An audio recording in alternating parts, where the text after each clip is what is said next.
नमस्कार दोस्तों, स्वागत है आपका अपने यूट्यूब चैनल शौर्य एकेडमी पे। तो फ्रेंड्स, हमने एक सीरीज़ शुरू करी थी जिसमें हम पढ़ रहे थे भारतीय इतिहास के अंतर्गत आधुनिक भारत। उसको हम एमसीक्यू फॉर्मेट में चैप्टर वाइज कर रहे थे। उसका आज हम अगला पार्ट लेके आए हैं, भारत में ब्रिटिश सत्ता का विस्तार भाग 2। इससे पहले हमने 3 क्लासें पढ़ ली थी, अब इसकी चौथी क्लास है और दूसरा चैप्टर है। इसको आज हम यहीं पर समाप्त करेंगे।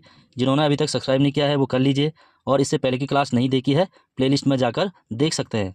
तो चलिए फ्रेंड्स, शुरू करते हैं। आज का पहला क्वेश्चन है, ब्रिटिश जनरल जिसने हैदर अली को पोर्टो नोवा के युद्ध में हराया। देखिए फ्रेंड, इससे पहले हमने बताया था हैदर अली मैसूर के शासक होते हैं। इससे पहली क्लास में हमने पढ़े थे, है ना, जो मैसूर और अंग्रेजों के बीच आंग्ल मैसूर युद्ध होते हैं उनके बारे में भी हमने पढ़ लिया था।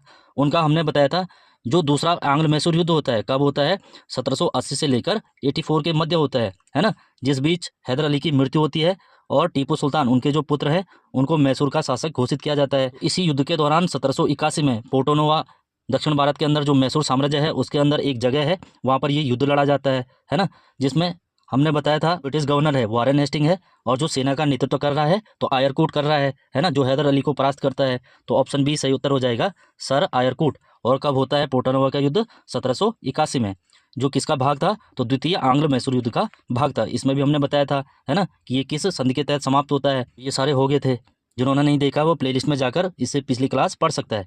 नेक्स्ट क्वेश्चन है, महाराजा रणजीत सिंह के उत्तराधिकारी कौन थे। देखिए फ्रेंड, अगर हम बात करें महाराजा रणजीत सिंह, तो ये सिख साम्राज्य के संस्थापक थे। सिख साम्राज्य के संस्थापक कौन थे, तो महाराजा रणजीत सिंह। इनको सिख साम्राज्य का नेपोलियन भी कहा जाता है, शेर पंजाब भी कहा जाता है ना। अगर हम बात करें इन्होंने सिख साम्राज्य की स्थापना कब की, 1799 में की है, और इनकी जो राजधानी थी लाहौर थी, है ना, लाहौर। ठीक है फ्रेंड, इनकी मृत्यु होती है 1839 में।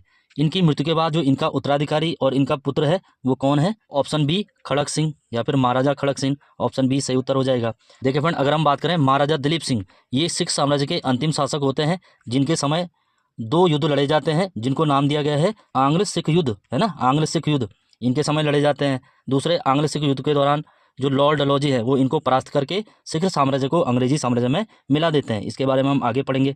नेक्स्ट क्वेश्चन है, निम्नलिखित में से सुमेलित नहीं है, तो कौन सा सुमेलित नहीं है, तो ऑप्शन ए है लॉर्ड कॉर्नवालिस स्थायी बंदोबस्त। बिल्कुल सही है, क्योंकि जो लॉर्ड कॉर्नवालिस थे भारत में इन्होंने स्थायी बंदोबस्त कराया था 1793 को। स्थायी बंदोबस्त, या इसको कहते हैं जमींदारी भू व्यवस्था, जमींदारी भू व्यवस्था, या फिर सूर्यास्त का नियम, है ना, सूर्यास्त का नियम, सारे इसी के नाम है, ये इंपॉर्टेंट है, सूर्यास्त का नियम, है ना। देखिए फ्रेंड, इसमें होता क्या था, जो ज़मीन थी वो जमींदारों को दी गई थी, जो जमींदार थे उनको दी गई थी, इसलिए इसका नाम पड़ा जमींदारी भू व्यवस्था। और इसको सूर्यास्त का नियम इसलिए कहते हैं क्योंकि जो जमींदार थे ये किसानों से टैक्स लेकर अंग्रेजों को देते थे, तो इनको टैक्स देने की जो अंतिम अवधि थी वो कब थी, तो तय की गई तिथि के सूर्यास्त तक थी, है ना। सूर्यास्त के बाद डबल टैक्स लिया जाएगा, है ना, तो इसीलिए कहते हैं इसको सूर्यास्त का नियम। अगला है लॉर्ड वेलेजली सहायक संधि। ये हमने पिछली क्लास में पढ़ा था। वेलेजली का जो टाइम पीरियड हमने बताया था 1798 से लेकर 1805 तक, इसके बीच ये सहायक संधि थोपता है एक एक करके। सबसे पहले इसने हैदराबाद के जो निज़ाम थे उन पर 1798 में थोपी थी, उसके बाद तंजौर पे थोपी थी, है ना, 1799 में, 1801 में अवध पे थोपी थी। हमने बताया था सहायक संधि होती क्या है, इसके अंतर्गत होता क्या था, है ना, ये सब हो गया था। नेक्स्ट है लॉर्ड हेस्टिंग द्वितीय आंग्ल मराठा युद्ध, तो ये गलत हो जाएगा, है ना। अगर हम आंग्ल मराठा युद्ध की बात करें तो अंग्रेज और मराठाओं के बीच 3 युद्ध होते हैं। पहला जो आंग्ल मराठा युद्ध है वो कब होता है, 1775 से लेकर 82 के मध्य होता है। और ये किस किस के बीच होता है, तो मराठा जो रघुनाथ राव हैं, रघुनाथ राव, और जो अंग्रेजों के गवर्नर हैं 1775 में कौन है, तो 1772 में वारेन हेस्टिंग बनकर आते हैं, 1784 तक रहते हैं, तो वारेन हेस्टिंग है ना, ये हमने पिछली क्लास में बताया था, तो वारेन हेस्टिंग। और जो पहला आंग्ल मराठा युद्ध है किस संधि के तहत समाप्त होता है, तो साल बाई की संधि। ये भी ध्यान रखना है, साल बाई की संधि के तहत कौन सा युद्ध समाप्त होता है, पहला आंग्ल मराठा युद्ध। आंग्ल यानी अंग्रेज, मराठा यानी मराठा जो थे, है ना, तो ये संधि कब होती है, तो 1782 में साल बाई की संधि होती है, इसी के तहत ये समाप्त हो जाता है। अब हम बात करेंगे दूसरा आंग्ल मराठा युद्ध, तो ये कब होता है, 1803 से लेकर 1805 के मध्य होता है। हमने बताया था गवर्नर जनरल कौन है, तो जब सहायक संधि होती है 1798 से लेकर 1805 तक, इस बीच कौन है, बंगाल का शेर जिसे कहते हैं लॉर्ड वेलेजली, तो इस समय भी कौन है, तो लॉर्ड वेलेजली है, 1803 और 1805 के मध्य। देखिए फ्रेंड, 1803 और 1805 के मध्य जो युद्ध लड़ा जाता है बाजीराव सेकेंड प्लस जो वेलेजली है, लॉर्ड वेलेजली, इनके बीच ये युद्ध होता है। इस युद्ध का जो परिणाम होता है इसके तहत 3 संधियाँ होती हैं। एक तो होती है 1803 में, है ना, जिसको कहते हैं देवगांव की संधि, देवगांव की संधि, जो मराठा और अंग्रेजों के बीच होती है। दूसरा 1803 में ही एक संधि और होती है जिसको कहते हैं सुरजी अर्जन गांव की संधि। सुरजी अर्जन गांव की संधि, ये भी 1803 में होती है। ये भी अंग्रेजों और मराठाओं के मध्य होती है। और तीसरी होती है 1805 में, इसी के तहत ये समाप्त होता है राजपुर घाट की संधि। राजपुर घाट की संधि ये भी अंग्रेज और मराठाओं के मध्य होती है। अगर हम बात करें जो तीसरा आंग्ल मराठा युद्ध है वो कब होता है, 1817-18 में होता है ना, एक ही साल में इसको समाप्त कर देते हैं। तो ये किसके मध्य होता है, ये भी मराठा और जो लॉर्ड हेस्टिंग है, lord Hasting, British governor general कौन है, लॉर्ड हेस्टिंग है। तो ये दूसरे में नहीं था, ये तीसरे में था, है ना। तो ये तीसरा जो युद्ध है ये किस संधि के तहत समाप्त होता है, तो पूना की संधि। पूना की संधि के तहत कौन सा युद्ध समाप्त होता है, तृतीय आंग्ल मराठा युद्ध। और ये संधि कब होती है, तो ये होती है जून 1817 में। तो ये भी आपको ध्यान रखना है ना। तो ये संधियाँ पूछी जाती हैं एग्जाम में। चौथा है लॉर्ड विलियम बेंटिक, तो 1829 में सती प्रथा का अंत, ये भी बिल्कुल सही है। तो इसका राइट आंसर हो जाएगा ऑप्शन सी, लॉर्ड हेस्टिंग द्वितीय नहीं तृतीय आंग्ल मराठा युद्ध में शामिल थे। नेक्स्ट क्वेश्चन है, किस सिख गुरु ने विद्रोही राजकुमार खुसरो की सहायता की थी। देखिए फ्रेंड, अगर हम बात करें राजकुमार खुसरो, तो ये एक मुगल शहजादा था जो जहांगीर है ना, जहांगीर का पुत्र था राजकुमार खुसरो। तो ये क्या करता है, अपने पिता के खिलाफ विद्रोह करता है ना, और जहांगीर की सेना इसको परास्त करती है। ये भागकर कहाँ जाता है, सिख गुरु अर्जुन देव के पास जाता है ना, जिसकी सहायता कौन करते हैं, अर्जुन देव करते हैं। तो ऑप्शन सी सही उत्तर हो जाएगा, गुरु अर्जुन देव। इसी की सहायता करने के कारण जो जहांगीर है अर्जुन देव की हत्या कर देता है। तो ये भी आपको ध्यान रखना है, अर्जुन देव की हत्या किसने की है, तो मुगल बादशाह जहांगीर ने की है। क्यों की है, राजकुमार खुसरो की सहायता करने के लिए की है। नेक्स्ट क्वेश्चन है, किसने अपनी राजधानी मुर्शिदाबाद से मुंगेर स्थानांतरित की या फिर स्थापित की। देखिए फ्रेंड, सबसे पहले हम जानेंगे जो मुर्शिदाबाद है, मुंगेर है या फिर ढाका है, किसकी राजधानी है, तो जो बंगाल रियासत थी या फिर जो बंगाल साम्राज्य था, है ना, जो पूर्वी भारत के नवाब थे वो बंगाल के अंदर से शासन करते थे, है ना। बंगाल में उड़ीसा था, झारखंड था, जो आज का बांग्लादेश है वो था, बिहार के कुछ हिस्से थे। तो ये सारे किस में थे, बंगाल जो साम्राज्य था उसके अंतर्गत थे, है ना। तो बंगाल की जो पहले राजधानी थी वो ढाका थी, है ना, ढाका थी। ढाका से मुर्शिदाबाद स्थानांतरित की जाती है, मुर्शिदाबाद। तो मुर्शिदाबाद कौन करता है, तो अली वर्दी खां, अली वर्दी खां, जिसने यूरोपियों की तुलना मधुमक्खियों से की है ना। तो अली वर्दी क्या करता है, 1704 के अंदर जो बंगाल की राजधानी है ढाका से कहाँ स्थापित करता है, मुर्शिदाबाद। तो मुर्शिदाबाद कहाँ है, तो आधुनिक जो बंगाल है, पश्चिम बंगाल, उसके अंदर एक प्रांत है, तो वहीं पर स्थापित करता है। इसके बाद एक शासक और आता है, मीर कासिम। मीर कासिम, मीर कासिम बंगाल का नवाब कब बनता है, प्लासी के युद्ध के बाद बनता है, जब वो सिराजुद्दौला को धोखा देता है। तो अंग्रेज क्या करते हैं, मीर कासिम को बंगाल का नवाब बनाते हैं। तो ये क्या करता है, 1762 के अंदर जो बंगाल की राजधानी है मुर्शिदाबाद से मुंगेर, मुर्शिदाबाद से मुंगेर स्थापित करता है। तो मुंगेर कहाँ है, तो बिहार के अंदर है। तो ये भी आपको ध्यान रखना है। तो इसका राइट आंसर हो जाएगा ऑप्शन ए, अली वर्दी खां। नेक्स्ट क्वेश्चन है, टीपू सुल्तान अंग्रेजों के साथ युद्ध में कब मारे गए। देखिए फ्रेंड, इसके बारे में हमने पहले बात करी थी। जो आंग्लो मैसूर युद्ध होते हैं वो टोटल 4 होते हैं, है ना, जिसमें जो लास्ट वाला है 1799 में होता है ना, जिसमें टीपू सुल्तान की मृत्यु कब होती है, तो 4 जुलाई को होती है। तो टीपू सुल्तान की मृत्यु 4 जुलाई सन 1799 को श्रीरंगपट्टनम, कहाँ पर, तो श्रीरंगपट्टनम जो कर्नाटक के अंदर है वहाँ पर हो जाती है। तो इसी के साथ जो मैसूर साम्राज्य है वो अंग्रेजी साम्राज्य में मिला दिया जाता है। तो ऑप्शन बी सही उत्तर हो जाएगा 1799। ठीक है फ्रेंड, जो आंग्ल मैसूर युद्ध है इसके बारे में हमने इससे पहली क्लास में पढ़ाया है, जिन्होंने नहीं देखी है वो प्लेलिस्ट में जाकर देख सकते हैं। नेक्स्ट क्वेश्चन है, किस अधिनियम के तहत वारेन हेस्टिंग बंगाल के गवर्नर जनरल बनाए गए थे। ठीक है फ्रेंड, अगर वारेन हेस्टिंग के बारे में बात करें तो हमने इससे पहले पढ़ाया था, जो रॉबर्ट क्लाइव हैं वो बंगाल के गवर्नर बनते हैं कब, सर के युद्ध के बाद, जब इलाहाबाद की संधि होती है 1765 में, तो बंगाल का गवर्नर कौन बनता है, रॉबर्ट क्लाइव। जब इसका कार्यकाल 1772 में समाप्त होता है तो ये इंग्लैंड चले जाता है ना। तो उसके बाद कौन आता है 1772 में, तो वारेन हेस्टिंग, है ना, वारेन हेस्टिंग। ये भी क्या है, बंगाल का गवर्नर बनाया जाता है, बंगाल का गवर्नर। अभी सिर्फ गवर्नर हैं, गवर्नर जनरल नहीं है। जो वो रॉबर्ट क्लाइव था वो भी गवर्नर था, और जब वारेन हेस्टिंग आएगा वो भी गवर्नर बनाया जाएगा। अभी तक जनरल शब्द नहीं जुड़ा है। जैसे ही 1772 के अंदर जो वारेन हेस्टिंग है वो बंगाल का गवर्नर बनाया जाएगा, उसके बाद एक एक्ट पास होता है कंपनी के लिए, 1773 का रेगुलेटिंग एक्ट। इसी के तहत जो बंगाल का गवर्नर है उसको बंगाल का गवर्नर जनरल बनाया जाता है। तो वो कौन थे, वारेन हेस्टिंग थे, है ना, वारेन हेस्टिंग। तो इसका सही उत्तर हो जाएगा ऑप्शन ए, 1773 का रेगुलेटिंग एक्ट। इसी के तहत वारेन हेस्टिंग को बंगाल के गवर्नर के पद से बंगाल के गवर्नर जनरल के पद पर नियुक्त करते हैं।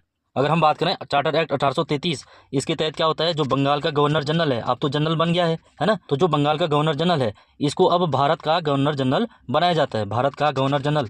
तो कौन बनाए जाते हैं सबसे पहले, तो ये भी हमने पढ़ाया था, Lord William Bentinck, Lord William Bentinck, क्योंकि उस समय जो बंगाल के गवर्नर जनरल हैं वो कौन है, विलियम बेंटिक है। इन्हीं को भारत का गवर्नर जनरल बनाया जाता है, क्योंकि 1833 तक कंपनी ने लगभग आधा भारत अपने अधीन कर लिया है, इसलिए भारत का गवर्नर जनरल कौन है, तो लॉर्ड विलियम बेंटिक। देखिए फ्रेंड, बाद में क्या होता है, 1857 की जब क्रांति होती है उसके बाद सन 1858 को एक एक्ट आता है, भारत शासन अधिनियम, है ना। उसके तहत क्या होता है, जो भारत का गवर्नर जनरल पद है ना, जो पोस्ट है, उसको क्या बनाते हैं, भारत का वाइसराय। तो भारत का पहला वाइसराय कौन था, लॉर्ड कैनिंग था, है ना, लॉर्ड कैनिंग। क्योंकि 1857 की क्रांति के दौरान जो भारत का गवर्नर जनरल है वो भी लॉर्ड कैनिंग ही है, बस पोस्ट को चेंज कर दिया है, अब वाइसराय बना दिया गया है ना। तो वाइसराय कौन है, तो लॉर्ड कैनिंग है। अंतिम गवर्नर जनरल और पहला वाइसराय, तो वो कौन है, लॉर्ड कैनिंग है। ये हमने पहले भी पढ़ा था। नेक्स्ट है, निम्नलिखित में से कौन सा युग्म सुमेलित नहीं है। तो एक साइड अवधि है, दूसरी साइड युद्ध है। पहला है 1767 से 69 के बीच, तो प्रथम आंग्ल मराठा युद्ध, तो ये गलत हो जाएगा, इसके बारे में हमने अभी पढ़ा है। पहला आंग्ल मराठा युद्ध कब होता है, 1775 से लेकर 82 के मध्य होता है। मराठा की साइड से रघुनाथ राव है और कंपनी की साइड से वारेन हेस्टिंग है ना, इसके बारे में पढ़ दिया है, तो ये गलत हो जाएगा। अगला है 1790 से 92, तृतीय आंग्ल मैसूर युद्ध, ये बिल्कुल सही है ना, इसमें हमने पढ़ा था टीपू सुल्तान मैसूर के शासक हैं। अगला है 1824 से 26 आंग्ल बर्मा युद्ध। देखिए फ्रेंड, अगर हम बात करें प्रथम आंग्ल बर्मा युद्ध, ये कब होता है, 1824 से 26 के मध्य होता है। ये किसके बीच होता है, जो ईस्ट इंडिया कंपनी है यानी कि जो ब्रिटिश हैं उनके और जो आज का म्यांमार है ना, म्यांमार, तो वहाँ के शासकों के मध्य होता है। इसी के तहत क्या होता है, जो मणिपुर है, भारत का मणिपुर राज्य है ना, उसी के साथ जो कसार है या फिर जो जयंतिया है मेघालय के अंदर है ना, जयंतिया हो गया, इन क्षेत्रों पर ब्रिटिशों का अधिकार हो जाता है ना। ये किस संधि के तहत समाप्त होता है, तो ये भी आपको याद रखना है, किस संधि के तहत समाप्त होता है, तो यदाम्बो की संधि, यदाम्बो की संधि के तहत कौन सा युद्ध समाप्त होता है, तो प्रथम आंग्ल बर्मा युद्ध, ये भी ध्यान रखना है। अगर हम इस युद्ध में बात करें कि ब्रिटिश गवर्नर जनरल कौन था, तो लॉर्ड एम हस्ट, तो ये भी ध्यान रखना है। अगला है 1845-46 में द्वितीय आंग्ल सिख युद्ध। देखिए फ्रेंड, अगर हम आंग्ल सिख युद्ध के बारे में बात करें तो पहला जो आंग्ल सिख युद्ध है कब होता है, 1845-46 में होता है, 45 से 46 में होता है। इस समय जो सिख साम्राज्य के शासक हैं वो कौन है, तो राजा दलीप सिंह। यह युद्ध दलीप सिंह और लॉर्ड हॉर्डिंग के मध्य लड़ा जाता है। लॉर्ड हॉर्डिंग, जो लॉर्ड हॉर्डिंग है ब्रिटिश कंपनी के गवर्नर है ना, इनके मध्य लड़ा जाता है। और जो दूसरा आंग्ल सिख युद्ध है वो कब लड़ा जाता है, 1848-49 में लड़ा जाता है, 1848 से 49। इस समय जो गवर्नर जनरल है वो कौन है, तो लॉर्ड डलहौजी हैं। इसे पहले क्लास में हमने पढ़ा था, जो लॉर्ड डलहौजी है इनका टाइम पीरियड 1848 से लेकर 56 के मध्य है। तो इस समय कौन है, लॉर्ड डलहौजी हैं। तो ये क्या करते हैं, राजा दलीप सिंह को यहाँ पर परास्त करते हैं और इसी के साथ जो सिख साम्राज्य है उसका अंग्रेजी साम्राज्य में विलय हो जाता है। तो ये भी गलत हो जाएगा, क्योंकि जो 1845-46 में हुआ है तो वो पहला आंग्ल सिख युद्ध हुआ है, तो द्वितीय गलत हो जाएगा। द्वितीय कब हुआ, तो 1848 से 49 के मध्य हुआ है ना। तो इसका राइट आंसर हो जाएगा ऑप्शन डी, 2 और 3। नेक्स्ट क्वेश्चन है, सूची 1 को सूची 2 के साथ सुमेलित कीजिए। एक साइड मुगल शासक है, दूसरी साइड उनकी उपाधियां हैं या फिर उपनाम है, ये उपनाम है ना। देखिए फ्रेंड, इसमें जो दिए गए हैं ये उत्तरवर्ती मुगल हैं, उत्तरवर्ती यानी कि बाद के। औरंगजेब की जब 1707 में मृत्यु होती है उसी के साथ धीरे धीरे मुगल साम्राज्य का पतन होना शुरू हो जाता है, तो इन्हीं शासकों को उत्तरवर्ती मुगल में रखा गया है। जो मुगल वंश का अंतिम शक्तिशाली शासक था वो औरंगजेब था, है ना। 1707 में उसकी मृत्यु होती है, उसके बाद उसका पुत्र बहादुर शाह प्रथम गद्दी पर बैठता है। तो इसमें पहला ऑप्शन है बहादुर शाह प्रथम, तो शाह बेखबर, तो ये बिल्कुल सही है, सुमेलित है। फारूक सियर, तो घृणित कायर, ये भी सही है। मोहम्मद शाह को रंगीला बादशाह कहते हैं, तो ये भी सही है। बहादुर शाह द्वितीय, जो मुगल वंश का अंतिम शासक था, उसको बहादुर शाह द्वितीय या बहादुर शाह जफर कहते हैं, तो ये भी सही है। तो इसका राइट आंसर हो जाएगा 1, 2, 3 और 4, सारे सुमेलित है। नेक्स्ट क्वेश्चन है, 1707 में औरंगजेब की मृत्यु के बाद मोहम्मद मुअज्जम किस नाम से मुगल राज सिंहासन पर बैठा था। देखिए फ्रेंड, जैसे मैंने बताया औरंगजेब की मृत्यु 1707 में होती है, उसके बाद 1707 से लेकर 1712 तक उनके जो पुत्र हैं मोहम्मद मुअज्जम, है ना, शाह बेखबर जिनका नाम है, तो ये बहादुर शाह प्रथम के नाम से मुगल साम्राज्य की गद्दी पर बैठते हैं। तो ऑप्शन सी सही उत्तर हो जाएगा, बहादुर शाह प्रथम, है ना, ये फर्स्ट है बहादुर शाह प्रथम। देखिए फ्रेंड, आज जो गद्दी पर बैठते हैं जांदर शाह बैठते हैं, है ना, इनको कहा गया है मुगल साम्राज्य का लंपट मूर्ख, तो ये भी ध्यान रखना है, लंपट मूर्ख कौन है, तो जांदर शाह है ना। अगर हम बात करें फारूक सियर, तो इसको कहते हैं घृणित कायर, है ना, घृणित कायर, ये फारूक सियर को कहते हैं। मोहम्मद शाह, इनका उपनाम रंगीला है ना, रंगीला। शाह आलम सेकंड, इनका जो मूल नाम था, इनका मूल नाम था अली गौहर। ये 3-4 पॉइंट है, ये याद रखने हैं। नेक्स्ट क्वेश्चन है, अहमद शाह अब्दाली के प्रथम आक्रमण के समय मुगल सम्राट या फिर मुगल बादशाह कौन थे। देखिए फ्रेंड, जो अहमद शाह अब्दाली है वो भारत पर 5 आक्रमण करता है ना, 5 बार आक्रमण करता है। तो उसका जो पहला आक्रमण होता है 1748 में होता है ना। दूसरे आक्रमण की बात करें तो 49 में होता है, अगले साल फिर 52 में होता है, फिर प्लासी के युद्ध के समय 1757 में वो दिल्ली पर कब्जा करता है। ये इंपॉर्टेंट है कि अहमद शाह अब्दाली ने दिल्ली पर कब कब्जा किया, तो 1757 में किया है ना। और इसके बाद जो उसका अंतिम आक्रमण है 1761 में है, जो पानीपत का युद्ध होता है, मराठा और अहमद शाह अब्दाली के बीच होता है। तो 5 बार ये आक्रमण करता है। तो उस समय जो भारत का सम्राट था कौन था, तो अगर हम बात करें 1748 में पहली बार करता है, तो 1748 में कौन था, तो मोहम्मद शाह रंगीला था। और जो आलमगीर सेकंड है 1757 में था, है ना। और जो शाह आलम सेकंड है वो बक्सर के युद्ध के समय था, यानी कि 1764 में था। ये भी आपको ध्यान रखना है। बक्सर के युद्ध के समय मुगल बादशाह कौन था, शाह आलम सेकंड था। नेक्स्ट क्वेश्चन है, सूची 1 को सूची 2 के साथ सुमिलित कीजिए। एक साइड राज्य है, दूसरी साइड उसके संस्थापक हैं। पहला है हैदराबाद 1764 में, ये पहले पढ़ाया था मैंने, है ना। मीर कमरुद्दीन चिनकलिस खां या फिर निजाम उल मुल्क, इन्हीं का नाम है जिन्होंने 1724 में मूसी नदी के किनारे हैदराबाद साम्राज्य की स्थापना की है ना।